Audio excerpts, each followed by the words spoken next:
आदाब नाजरीन, मैं सनम एजाज। रात के 9 बज चुके हैं और 9:01 हुआ है। रात 9 बजे आप देखते हैं हमारा ख़ास प्रोग्राम दिन भर, और दिन भर के दौरान हम बड़े बड़े मामलात पर कहीं न कहीं तज़िया, सियासत और हालात से आपको बाखबर भी करते हैं। तो हालात से बाखबर करने के साथ साथ आज का मुद्दा आपको बता, आज का दिन भर आपको बताएं, आप तक पहुँचाने में हमारे साथ ताउन कर रहे हैं लज़्ज़त मसाले। तो शुरुआत सबसे बड़े मामले से, सबसे बड़े कानून से, और सबसे बड़ा कानून आज पार्लियामेंट में पेश भी हुआ। बीजेपी की इस टर्म का ये अब तक का सबसे बड़ा कानून भी कहा जा सकता है, और अब पुराने वक्फ कवानीन को तब्दील करते हुए बाज़ाब्ता तौर पे अखिलेश के मरकजी वजीर किरेन रिजिजू ने वक्फ बोर्ड तरमीमी बिल 2024 आज पार्लियामेंट में पेश की। लेकिन इधर बिल पेश हुई, इधर अपोजिशन की जमातों ने इस बिल की ज़बरदस्त मुखालफत की। मुस्लिम मुखालिफ इस बिल को करार दिया, और इस बिल में करीबन बताया गया कि 44 के करीब अमेंडमेंट्स यानी तब्दीलियां लाई गई हैं। और इस बिल में अब चूँकि इसका नाम बदल के इसको वक्फ एक्ट 1995 का जो नाम इसका दिया गया था उसको अब बदल के unified Waqf management empowerment efficiency and development act 1995 रखा गया है। और इस बिल के मुताबिक वक्फ बोर्ड में गैर मुस्लिम और मुस्लिम ख़वातीन नुमाइंदों को भी शामिल किया जाएगा। एक्ट में ज़िला कलेक्टर को फाइनल अथॉरिटी का नामजद किया गया है, जो ये तयन करेगा कि कौन सी मिल्कियत सरकारी है, कौन सी वक्फ की है। बिल का मकसद मरकज़ी सरकार को ये इख्तियार देना बताया गया कि ये गाइड के ज़रिए मुकर्रदा ऑडिट से वक्फ इमलाक का ऑडिट भी करेगा। और इस बिल में मुस्लिम समाज के दूसरे तबका जात जिनमें शिया बरादरी है, अब बोहरा और आगा खाकानी जैसे तबकात को भी नुमाइंदगी देने की बात की गई है। और इस वक्त अगर देखा जाए तो मुल्क में 30 वक्फ बोर्ड्स के ज़ेर तमाम 9 लाख के करीब ज़मीन जो है, 9 लाख एकड़ के करीब ज़मीन जो है वो इस वक्त है, और 1 लाख करोड़ रुपये से ज़ायद की वक्फ की प्रॉपर्टीज़ हैं। ये वक्फ के हवाले से किरेन रिजिजू ने आज जो बिल तरमीमी बिल पार्लियामेंट में पेश किया, और इस तरमीमी बिल पे अपोजिशन ने जब बहस शुरू की तो हंगामा शुरू किया। कांग्रेस के बड़े लीडर सी वेणुगोपाल आचार्य और इन्होंने इसे मजहबी आज़ादी पर हमला करार दिया। वेणुगोपाल आचार्य ने लोकसभा में बिल पर बोलते हुए बताया कि ये बिल एक जालिमाना बिल है, और ये मजहबी आज़ादी और मजहबी निज़ाम पर हमला है, और वक्फ बोर्ड में गैर मुस्लिम अरकान की तकर्री। वेणुगोपाल आचार्य ने सवाल पूछा, जब हिंदू बोर्ड्स में कुछ नहीं तो वक्फ बोर्ड में, मुस्लिम वक्फ बोर्ड में ये दरअंदाजी क्यों? श्री वेणुगोपाल ने इसे दरअंदाजी से ताबीर भी किया। ज़रा सुनिए उनका एक साउंड बाइट, और उसके बाद असुद्दीन ओवैसी का भी सुनाते हैं वो उन्होंने इस हवाले से क्या बताया। Thank you very much for giving me an opportunity to raise an objection on this draconian law which is introducing by the government. Sir, fundamentally this is an attack on constitution. Basically, when we are talking about the constitutions, this bill is a fundamental attack on constitution. Sir, see sir, as per the provision, clearly, composition of the Central Waqf Council, basically, the Central Waqf Council, where the Waqf property is coming, sir, that is coming from the donations of the believers.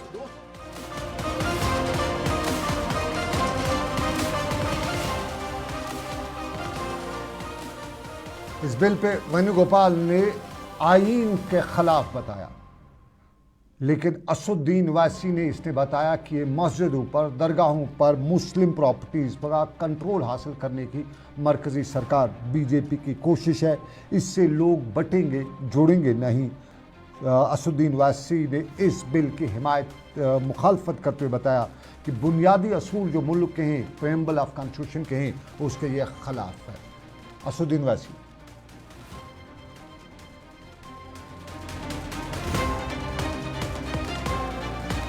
notice under Rule 72 to oppose the Waqf Amendment Bill. Sir, I oppose the introduction of the bill under Rule 72(2) on the grounds that this House does not have the competence to make these amendments. This bill patently violates the principles provided in Article 14, 15 and 25. Sir, it is both discriminatory, arbitrary. It is a grave attack on the basic structure of the Constitution as it violates the principle of judicial independence, separation of powers. Sir, one thing has to be understood that the Waqf management of a property is an essential religious practice for a Muslim. By denying legal recognition to Waqf al-Awlad under clause 4 and Waqf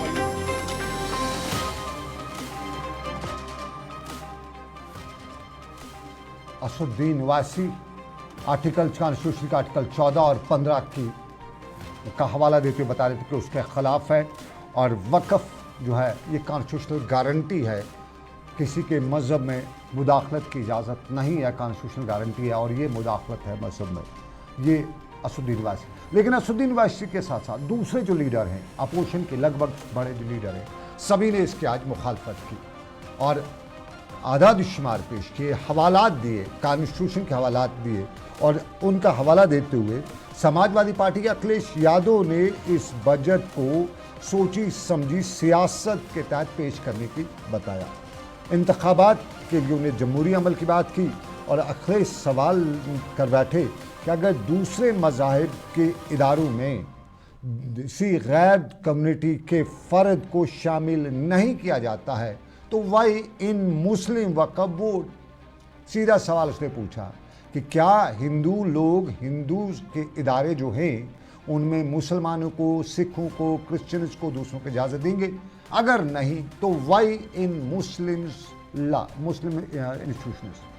Akhilesh Yadav का सवाल। ये bill जो introduce हो रहा है, ये अध्यक्ष महोदय बहुत सोची समझी राजनीति के तहत हो रहा है। अध्यक्ष महोदय जब लोकतांत्रिक तरीके से चुने जाने की पहले से प्रक्रिया है तो उसको नॉमिनेट क्यों किया जा रहा है? वहीं जहां अन्य धार्मिक जो मसले हैं, बॉडीज हैं, उनमें कोई गैर बरादरी का नहीं आता है। मान लीजिए वक्फ बोर्ड में गैर मुस्लिम को शामिल करने का औचित्य क्या बनता है? और अध्यक्ष महोदय, इतिहास के पन्नों को अगर हम पलटें, अगर आप जिला अधिकारी को सब ताकत दे देंगे,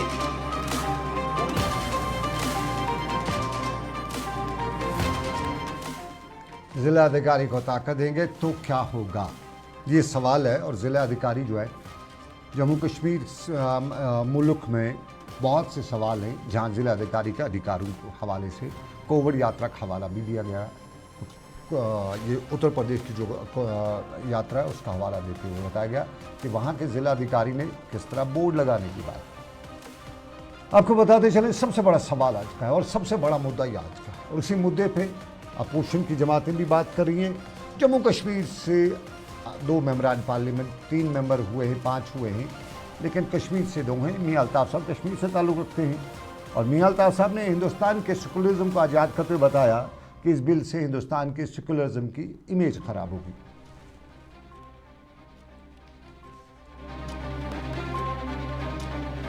मुल्क का इमेज खराब कर रहे हैं, मेहरबानी करके इससे मुसलमानों के खदशात बढ़ रहे हैं, ऐसी चीजें मत कीजिए। बहुत मशकूर हूँ। ये बिल जो यहाँ पे लाई जा रही है और जिसको पास करने की कोशिश की जा रही है, इसके बारे में पूरे मुल्क में जो भी सेकुलर लोग हैं उनको खदशात हैं, ख़ास तौर पे जो मुस्लिम कम्युनिटी है उसको खदशात हैं। मुस्लिम कम्युनिटी को खदशात हैं, हिंदुस्तान की सेकुलर इमेज जो है, छवि जो है हिंदुस्तान की, वो मुतासिर होगी। मियां अल्ताफ़ साहब बता रहे थे, लेकिन खुद सरकार क्या बता रही है? किरेन रिजिजू, अक़लियती अमूर के वज़ीर, उन्होंने आज ये बिल जब लाया तो इस हवाले से उन्हें बताया कि वोट बैंक पॉलिटिक्स इसमें कर रही है अपोजिशन, इसलिए इसकी मुखालफत कर रही है। वक़्फ़ का हवाला भी उन्हें दिया और वक़्फ़ का हवाला देते उन्हें बताया कि वक़्फ़ का बुनियादी ढांचा ठीक नहीं है, इसलिए इसको ठीक करने की कोशिश की जा रही है। और वक़्फ़ के पास का हवाला देते उन्हें पार्लियामेंट में बताया कि वक़्फ़ जो है, मुल्क के वक़्फ़ जो माफिया के कंट्रोल में हैं और मुल्क में आइन से कोई बढ़ के है नहीं, आइन ही सब कुछ है। और अपोजिशन की जमातें जो हैं इसकी जो मुखालफत कर रही हैं, मुखालफत बराए मुखालफत कर रही हैं। वाला नहीं, इसलिए अगर किसी कमिटी में जाना है, हम सर अपने सरकार की ओर से हम पक्ष रखना चाहते हैं कि ज्वाइंट पार्लियामेंट्री कमेटी गठन करके इस बिल को रेफर किया जाए और फिर ऑल पार्टी अपने संख्या के हिसाब से वहां पे विस्तार से चर्चा करें और स्टेक होल्डर से बुला करके जो भी सुनना है आप इस कमेटी को अधिकृत रूप से यहां से आप पास कर दीजिए और भविष्य में हम खुले मन से इस तरह का आपका सजेशन।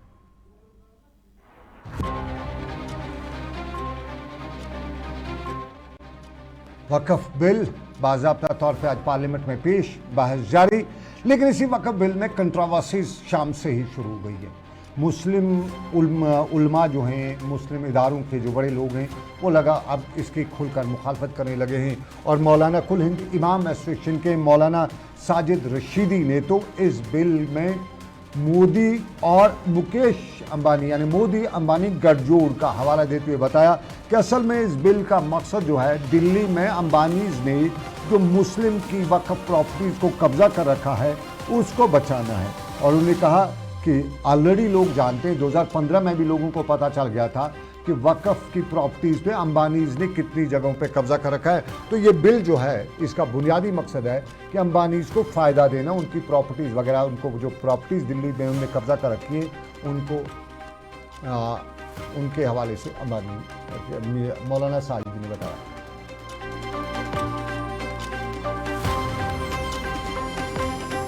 आज पार्लियामेंट में बीजेपी ने वक्फ एक्ट संशोधन बिल पेश किया है।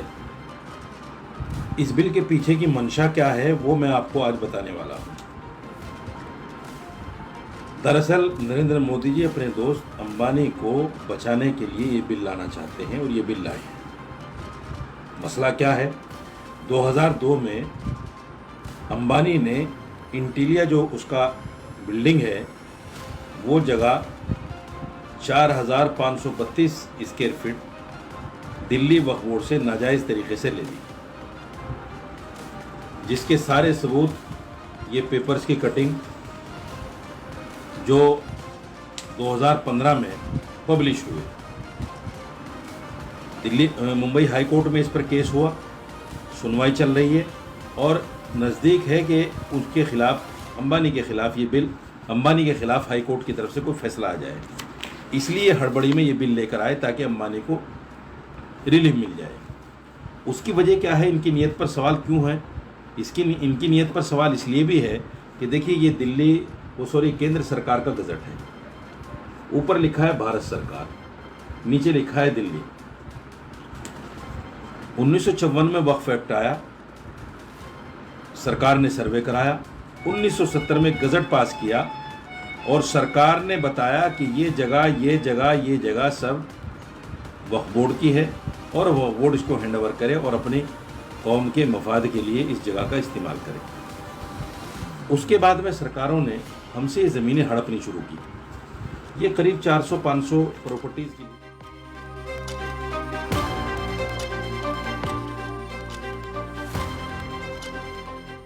कुल हिंद इमाम एसोसिएशन के सदर मौलाना साजिद रशीदी लैंड माफिया या इसे अंबानी माफिया की बात कर रहे थे। असल बिल का मुद्दा मकसद वही बता रहे थे। लेकिन बिल बड़ा है, बिल पे बहुत सवाल उठेंगे, बिल पे बहुत सवाल उठ रहे हैं। अपोजिशन, लगभग पूरी अपोजिशन इसमें हंगामा कर रही है। अब देखना है, फिलहाल नहीं लगता है कि बिल पास हो पाएगा क्योंकि जो अपोजिशन है काफ़ी स्ट्रांग भी है। राज्यसभा में अपोजिशन की ताकत जो है बिल पास नहीं करने वाली स्थिति नहीं है। लेकिन इसमें सबसे इम्पोर्टेंट रूल है वो दो लोगों का रहेगा जिनकी बैसाखी के सहारे सरकार इस वक्त है। वो दो जमातें क्या करती हैं वो बहुत ही इंपॉर्टेंट, वो देखने वाली बात होगी। लेकिन जम्मू कश्मीर में इलेक्शन कमीशन क्या करेगा, ये बहुत बड़ा सवाल है। और इसी हवाले से आज इलेक्शन कमीशन पिछले कई हफ्ते की खबरों के बीच आज श्रीनगर भी पहुंचा और श्रीनगर में इलेक्शन कमिश्नर राजीव कुमार की सरबराही में करीब 11 बजे SKSAC में पहुंचा और फिर एज़ पर प्रोग्राम, उनका जो पहले से तयशुदा प्रोग्राम था उसके तहत मुख्तलिफ सियासी जमातों के लीडरान के साथ, नुमाइंदों के साथ उनकी मीटिंग का सिलसिला भी चला। आज जिन सियासी जमातों ने उनसे मुलाकात की उनमें नेशनल कॉन्फ्रेंस, उनमें PDP, उनमें कांग्रेस, उनमें BJP, पैंथर्स पार्टी या दूसरी जमातों के नुमाइंदों ने शिरकत की। इस मीटिंग के दौरान क्या कुछ हुआ साफ जाहिर है। इलेक्शन कमीशन जम्मू कश्मीर आए हैं, जम्मू कश्मीर के इंतखाबात के हवाले से फाइनल नॉड लेके जाएंगे। क्या इंतखाबात कराए जा सकते हैं, उस तरह की सिचुएशन है या नहीं है, ये आज इलेक्शन कमीशन जो है यहाँ पे अखज़ करने आया। और इसी इलेक्शन कमीशन के वफद के साथ मुलाकात के बाद कांग्रेस के सीनियर लीडर रविंदर शर्मा ने बताया कि उन्होंने इलेक्शन कमीशन को बताया है कि इलेक्शन जम्मू कश्मीर में कराना ज़रूरी है और इसके कराए जाने के पीछे यही है कि लोग जमहूरियत के पास जुड़े रहें और जम्मू कश्मीर में ऐसा कोई माहौल ही नहीं है कि इलेक्शन ना कराए जा सके। रविंदर शर्मा कांग्रेस के बड़े लीडर और आज उनकी दिल्ली में अहम मीटिंग भी थी, लेकिन उससे पहले वो आज यहाँ पे पहुँचे और आज उन्होंने इलेक्शन कमीशन से मुलाकात करके अपनी पार्टी का आवाम का नुक्ता नज़र रखा। कि इलेक्शन जल्दी होने चाहिए, हम तैयार हैं। सिक्योरिटी सिचुएशन ठीक नहीं है, उसमें सिक्योरिटी जो है सब पॉलिटिकल पार्टीज को और अपोजिशन को देनी चाहिए। और हमने बता दिया कि अपोजिशन के और कांग्रेस पार्टी के बड़े लीडरों को भी सिक्योरिटी प्रॉपर नहीं है। पहले तो वोटर की सिक्योरिटी इंश्योर करिए, वर्कर्स की भी करिए और फिर लीडर्स की भी करिए, ये हमने कह दिया। और फिर हमने बात की है कि जो ट्राइबल लोग, नोमैडिक लोग इस वक्त पहाड़ों पे हैं, उनके लिए कोई स्पेशल मेजर कर सकती है इलेक्शन कमीशन, ताकि वो भी वोट राइट से वंचित ना रहें। और भी बहुत सजेशन हमने दिए हैं कि पोलिंग स्टेशन ज़्यादा होने चाहिए, हिली टेरेन में होने चाहिए, वहाँ जो लोगों के लिए प्रॉपर अरेंजमेंट नहीं होता, लॉन्ग क्यूज देखी जाती हैं। तो बहुत सारे सजेशन हमने दे दिए, लेकिन प्राइमरी बात यही है कि इलेक्शन टाइम पे होनी चाहिए। तो इलेक्शन कमीशन की तरफ से क्या आपको कोई अंदेशा ऐसा मिला कि जल्दी जो डेट्स की तरफ से हमें लगता है कि चुनाव होंगे, बाकी अंदाज़ा लगाना नहीं, ये तो इलेक्शन कमीशन बाद में जो ऐलान करेगा, लेकिन हमने पूरे जोर से कह दिया है।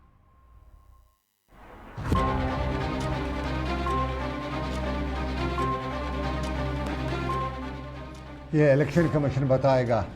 कांग्रेस का सीनियर लीडर रविंदर शर्मा बता रहे थे, अपनी बात हमने रख दी, फैसला इलेक्शन कमीशन। लेकिन पीडीपी यानी पीपल्स डेमोक्रेटिक पार्टी के सीनियर लीडर खुर्शीद आलम भी आज सुबह ही अपने दूसरे लीडरान के साथ यहाँ पहुँचे हुए थे और खुर्शीद आलम ने भी इलेक्शन कमीशन ऑफ इंडिया के साथ बात की, मुलाकात की और यहाँ पे मीडिया से बात करते खुर्शीद आलम ने कहा कि हमने सीधा बता दिया, आम अल्फाज में उनको बता दिया कि इतने वक्त तक दुनिया के किसी भी हिस्से में लोगों को जमहूरियत से दूर नहीं रखा जाता है और अगर खुद सरकार बता रही है कि यहाँ सब कुछ ठीक ठाक है तो फिर इलेक्शन कमीशन इलेक्शन क्यों नहीं करा रहा है। खुर्शीद आलम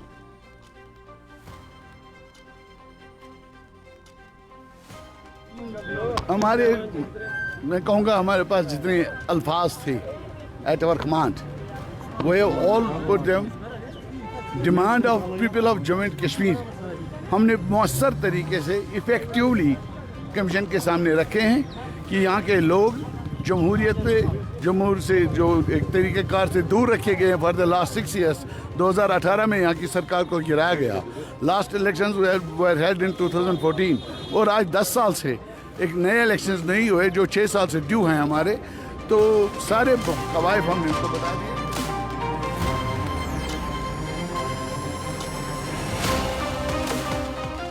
पीडीपी के मोहम्मद खुर्शीद आलम और इसके साथ साथ नेशनल कॉन्फ्रेंस का वफद भी नासिर असलम वानी की सरबराही में इलेक्शन कमीशन से मिलने सुबह गया और नासिर असलम वानी ने बाद में मीडिया से बात करते हुए बताया कि इलेक्शन कमीशन को हमने बता दिया कि यहाँ 10 सालों से इंतखाबात नहीं कराए गए हैं और यहाँ जम्मू कश्मीर एक आदमी, जम्मू कश्मीर के लेफ्टिनेंट गवर्नर और उसके एक मशीर जो है, एक एडवाइज़र जो है वो चला रहा है, बाकी सब कुछ है। तो यहाँ पे आवाम को अवामी नुमाइंदे चुनने का, चलाने का हक होना चाहिए। हमने इनसे कहा कि 2018 से यहाँ कोई गवर्नमेंट नहीं है, 10 साल से इलेक्शन हुए नहीं है, एक एलजी साहब और उनके एक आधा एडवाइज़र और चंद अफसरान इस रियासत को नहीं चला सकते। हमारी मुश्किलात बहुत हैं, पॉलिटिकल मुश्किलात हैं, हमारी डेवलपमेंट के इश्यूज़ हैं, हमारी सिक्योरिटी के हवाले से मुश्किलात हैं। हर तरह को एक माइक्रो लेवल पे जब लोगों के रिप्रेजेंटेटिव्स हों तो लोगों को राहत मिल सकती है। इसलिए हमें इन्होंने भी इत्मीनान दिया है कि इस दफ़ा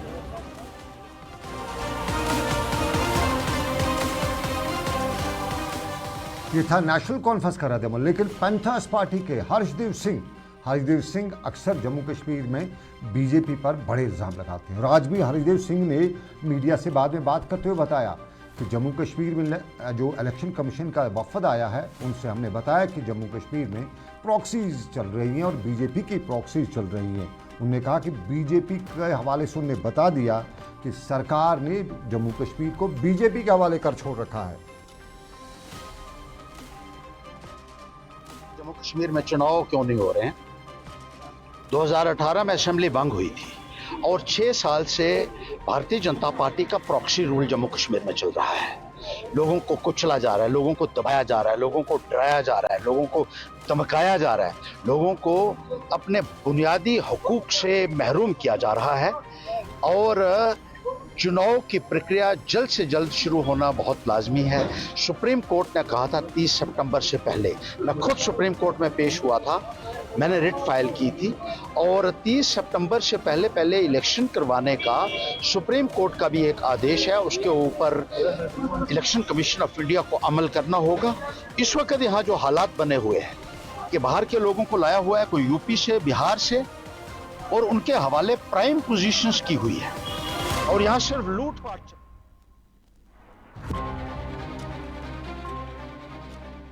कोई यूपी से आया, कोई बिहार से आया, यहाँ लूटपाट चल रही है। हरिदेव सिंह ने मीडिया से बात करते हुए बताया कि उन्होंने इलेक्शन कमीशन को ये बताया। लेकिन बीजेपी के लीडरान ने भी आज इलेक्शन कमीशन के वफद से बात की। आर एस पठानिया बीजेपी के बड़े लीडर हैं और आज जब उन्होंने इलेक्शन कमीशन से बात की तो बात निकलने के बाद उन्होंने कहा कि उन्हें उम्मीद है कि कुछ दिनों में जम्मू कश्मीर में इंतखाबात के हवाले से मुस्बत फैसला आएगा। आर एस पठानिया, लोगों की जो सिक्योरिटी है across the political line, Bharatiya Janata party की, बाकी पॉलिटिकल पार्टीज की भी वापस ली गई है। तो फॉर लेवल प्लेइंग फील्ड, एक लेवल प्लेइंग फील्ड हो, उसके लिए सिक्योरिटी फिर दोबारा हार्मोनाइज की जाए। जम्मू में हालात बने हैं, क्या वो आपने डिस्कस की?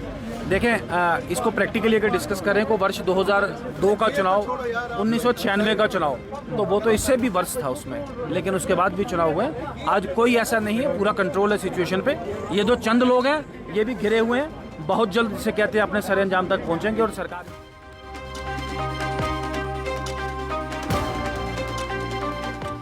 चलिए फटाफट में बीएसपी का भी सुन लेते हैं। बीएसपी के लीडर भी श्रीनगर पहुंचे हुए थे और जम्मू से आए हुए बहुजन समाज पार्टी के लीडर ने आज इलेक्शन कमीशन से मुलाकात के बताया कि जमहूरियत और जम्मू कश्मीर,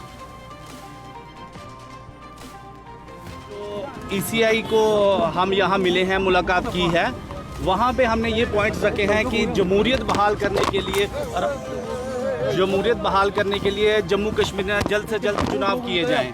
दूसरा मुद्दा हमने ये रखा कि 370 हटाने के बाद जो आउटर वोटर्स हैं, अदर सिटीज़ से जो लोग आ रहे हैं, जो लेबर है या उनके वोट अगर यहाँ बनाने हैं तो पहले उनके अपने स्टेट से वोट कटाए जाएं, फिर यहाँ उनको वोट का हक दिया जाए। क्योंकि ऐसा ही ये लोग करते हैं, डेलिब्रेट बोगस वोटिंग। कुछ पार्टियाँ अपना फ़ायदा लेने के लिए वहाँ भी वोट डलवाती हैं।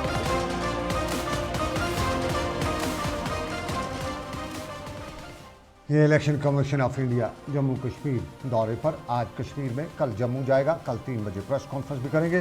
कल 3 बजे मालूम हो जाएगा कि क्या है इरादे, क्या है ख्याल आने वाले दिनों के हवाले से, इंतखाबात के हवाले से इलेक्शन कमीशन के। कल 3 बजे मालूम हो ही जाएगा। प्रेस कॉन्फ्रेंस में सवाल पूछे जाएंगे। लेकिन आपको नाज़रीन बताएं कि जम्मू कश्मीर में इंतखाबात हो रहे हैं, ये इसी साल हो रहे हैं, इसी अगले महीने हो रहे हैं, बाज़ाब्ता तौर पर होंगे, ये हम आपको बताएंगे। लेकिन ब्रेक के बाद पहले एक छोटा सा तजारती वक्फा और ब्रेक के बाद बताएंगे कि होंगे इंतखाब अब की बात। मटन तो है सबकी फेवरेट और यही मटन जब बनती है लज्जत के मीट मसाला के साथ तो मीट का स्वाद लगे जायकेदार हर बार और बढ़ाए लज्जत से आपका प्यार। आज ही ले आइए लज्जत का meat masala. Selection of each stock of chili one by one by hand makes Atfar chili most refined. Turmeric is hand-picked. Every aroma of fennel is preserved. The intense sorting and cleaning makes the Atfar spices the best.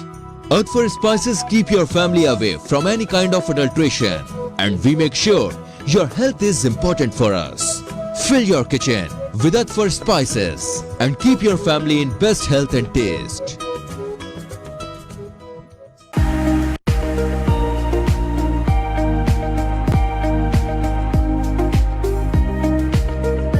ये auto जो है शोर भी बिल्कुल नहीं है, pollution भी कुछ नहीं है, आराम से वो लाइक अ कार सफर इसमें कर सकते हैं और कस्टमर के लिए भी फायदा है और जो ड्राइवर है उसके लिए भी बहुत फायदा है। बैटरी पे सस्ते रेट हम कम पान बैटरी पे स्पीड असल जो ये पियाजो इलेक्ट्रिक ऑटो है ये सवारियों के लिए बहुत इजी होता है, ये बेनिफिट ये बरोबर कंफर्टेबल की वारंटी भी है कंपनी की तरफ से। जो खरीदना चाहे उनको कुछ नहीं है, सिंपल उनको हमारे पास आना है, उनके पास आधार कार्ड पैन कार्ड होना चाहिए। डाउन पेमेंट हमने बहुत कम रखा है, हम उनको फाइनेंस करेंगे, हम उनको पूरा करेंगे, हमारे लोग पूरी मदद करेंगे, उनको ज्यादा से ज्यादा बेरोजगारी दूर करेंगे। Authorised dealer Kashmir motors, Sangrama Sopore, head office Sonwar Srinagar. जो लाए तेजपन हर एक निवाले में और मिर्च जो बनता है लज्जत के विश्वास और प्यार से। लज्जत का रेड चिली पाउडर जो लाए हर जायके में एक गजब सा तीखापन और बढ़ाए खाने का स्वाद दुगना। आज ही ले आइए लज्जत का रेड चिली पाउडर। कश्मीर की वादियां और भी खूबसूरत लगती हैं जब हाथों में होता है प्याला ब्लैक मस्ती चाय का। ताजगी ऐसी कि हर लबों पे मुस्कान लाए, कड़क इतनी कि हर सुबह बेहतर नहीं बेहतरीन हो जाए। कश्मीर के असली चाय के दीवाने पीते हैं सिर्फ ब्लैक मस्ती चाय, आप भी पीजिए। हल्दी जिसकी महक और जिसके पीलेपन की चमक लाते हैं खेतों से सीधा आपके घर लज्जत का हल्दी पाउडर जो बनता है बेहतरीन कूलिंग ग्राइंडिंग प्रोसेस से, जिसके खाने में जाते ही लोग उंगलियां चाट जाए। सुनहरा जैसे लज्जत और आपका अटूट विश्वास, लज्जत का हल्दी पाउडर। बाथरूम की पाइप हो तो परेशानी, किचन की पाइप ब्लॉक हो तो परेशानी, ड्रेन भराई हो तो परेशानी, लेकिन अब हर परेशानी को करें बाय बाय। श्योरेट का ड्रेन क्लीनर अपने घर लाएं जो करे बाथरूम, किचन और ड्रेन की पूरी सफाई और दे आपको हर परेशानी से बड़ी राहत। श्योरेट drain cleaner, surety for super hygiene. बहुत शुक्रिया। तिजारती वक्फे के बाद देख रहे हैं प्रोग्राम दिन भर लज्जत मसालों के ताउन से। मैं सनम एजाज। और इंतखाबात की बात तो इंतखाबात के लिए आज कांग्रेस बीजेपी के मरकजी वजीर ने मोहर भी लगाई। श्रीनगर में आज एक प्रेस कॉन्फ्रेंस के दौरान ठप्पा लगाते हुए बताया कि इंतखाबात इस साल होंगे, अगले महीने में होंगे। रामदास अठावले मरकजी वजीर हैं, जम्मू कश्मीर के दौरे पे हैं और श्रीनगर में जब आज वो प्रेस कॉन्फ्रेंस करे तो मीडिया ने उनसे सवाल पूछा कि क्या इंतखाबात होंगे तो किस तरह, कब तक होंगे। तो रामदास अठावले ने क्या कुछ बताया, उन्हीं की ज़बानी सुनिएगा। जो हमें समझ आया उसमें यही है कि स्टेटहुड भी वापस मिलेगा, इंतखाबात भी होंगे और जम्मू कश्मीर के इंतखाबात जो हैं वो अक्टूबर के में कराए जाएंगे, स्टेटहुड भी अक्टूबर में दी जाएगी। अब सवाल है कि क्या मरकज़ी वज़ीर जो कुछ बता रहे हैं दिल्ली से पूछा है या श्रीनगर में बता ही गए। सवाल बड़ा रहेगा क्योंकि सवालों पे ही दुनिया, उम्मीद पे दुनिया कायम है। सरकार बहुत ही जल्द यहाँ असेंबली का चुनाव करेगी और जम्मू कश्मीर को स्टेट का दर्जा दिया जाएगा। मैं जम्मू की जनता का आभार व्यक्त करता हूँ कि लोकसभा के चुनाव में उन्होंने 60% तक वोटिंग किया है। मतलब ये हमारे लिए बहुत बड़ी गर्व की बात है। ये बाकी के महाराष्ट्र हो या दूसरे स्टेट हो वहाँ भी मतलब वोटिंग का कम परसेंटेज हुआ, 60 हुआ, 60 थोड़ा कम हुआ, लेकिन जम्मू कश्मीर में 60% से ज़्यादा या 60% वोट यहाँ हुआ है।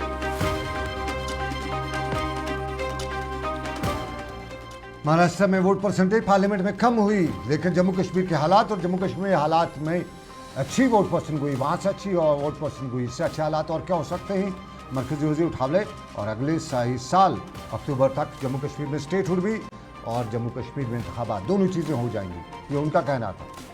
लेकिन आपको बताएं कुछ और भी कहना पड़ता।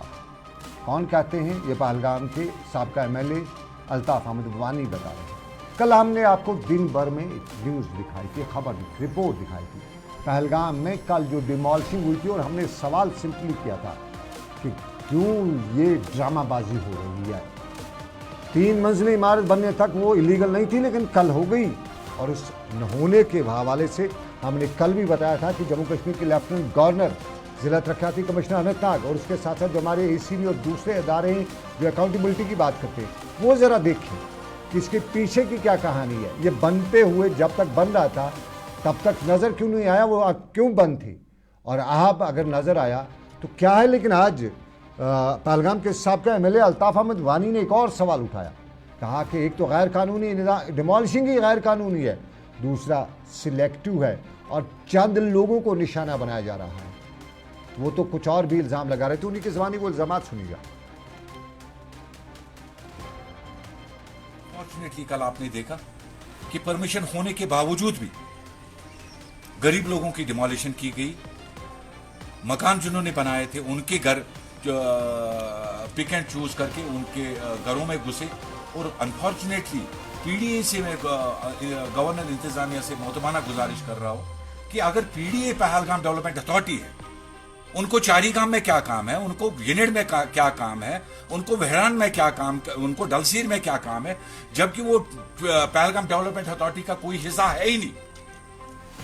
तो ये तो बिल्कुल अनफॉर्चुनेट है। मैं मुतबाना गुजारिश करता हूँ एलजी एडमिनिस्ट्रेशन से और हमारे जो डिस्ट्रिक्ट डेवलपमेंट कमिश्नर साहब हैं उनसे कि ये एक कंसर्न है, इसको देखने की जरूरत है कि आप खुद ही ऑर्डर बनाते हैं।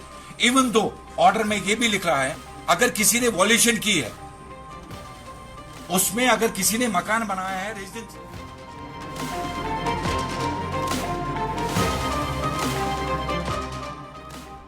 पराये में फट्टा डालना ये काम कहा होता है कश्मीर में। पीडीए का जो जुरिडिक्शन ही नहीं है, इलाके गैर में इसको हम कह सकते हैं जाना। पीडीए का जहाँ तक यानी पहलगाम डेवलपमेंट अथॉरिटी के जो एरिया है उससे बाहर जाके दूसरे इलाकों में जाके डिमोलिशिंग करना, ये सवाल उठाया साबका एमएलए पहलगाम अल्ताफ अहमद वानी ने। और अल्ताफ वानी ने सवाल उठा दिए जम्मू कश्मीर के लेफ्टिनेंट गवर्नर से अपील की कि ज़रा देखिए पहले गैर कानूनी है या नहीं है वो अलग सी बात है, लेकिन फिर अपने जुरिडिक्शन से पीडीए बाहर कैसे गया, ये भी सवाल है। क्या वहाँ पे पहलगाम डेवलपमेंट अथॉरिटीज़ के जो अहदेदार हैं उनको कोई मतलब था, तभी तो मतलब के बगैर कोई किसी इलाके में क्यों जाएगा, ये सवाल एक उन्होंने उठाया। और उम्मीद है कि जम्मू कश्मीर की इंतज़ामिया इस पर बात करेगी। करप्शन फ्री जो स्टेट की हम बात कर रहे हैं कि हम करप्शन को ख़त्म करेंगे, इसके पीछे करप्शन के इल्ज़ाम लग रहे हैं। लेकिन नाज़रीन बताते चले कि इलाके गैर में बहुत कुछ भी हो सकता है। श्रीनगर का डलगेट का इलाका गैर नहीं है, लेकिन आज पुलिस ने 2 लोगों को पकड़ा जिनका ताल्लुक पंजाब से है, और इन दोनों के बारे में मालूम हुआ कि वो तो नकली इंस्पेक्टर बने हुए थे, लोगों से वसूल भी कर रहे थे और डरा धमका भी रहे थे। पुलिस ने उन दोनों को गिरफ्तार किया है। और इस हवाले से थोड़ा सा आपको माजी याद दिलाते चलें, साल 2023 में 5 अफराद को आईडी के साथ होने के इल्ज़ाम में श्रीनगर पुलिस ने गिरफ्तार भी किया था। उधर बांडीपोरा में पुलिस ने 2 लोगों को गिरफ्तार किया है जिनके बारे में बताया जाता है कि वो बीजेपी के सीनियर लीडरान भी हैं और एक डिस्ट्रिक्ट सेक्रेटरी भी है। दोनों पर इल्ज़ाम है कि वो यही बताते थे कि आपका आदमी थाने में बंद है तो हमें पैसा दे दो, हम छुड़ा लेंगे। पैसा लेते थे लोगों से, छुड़ाते।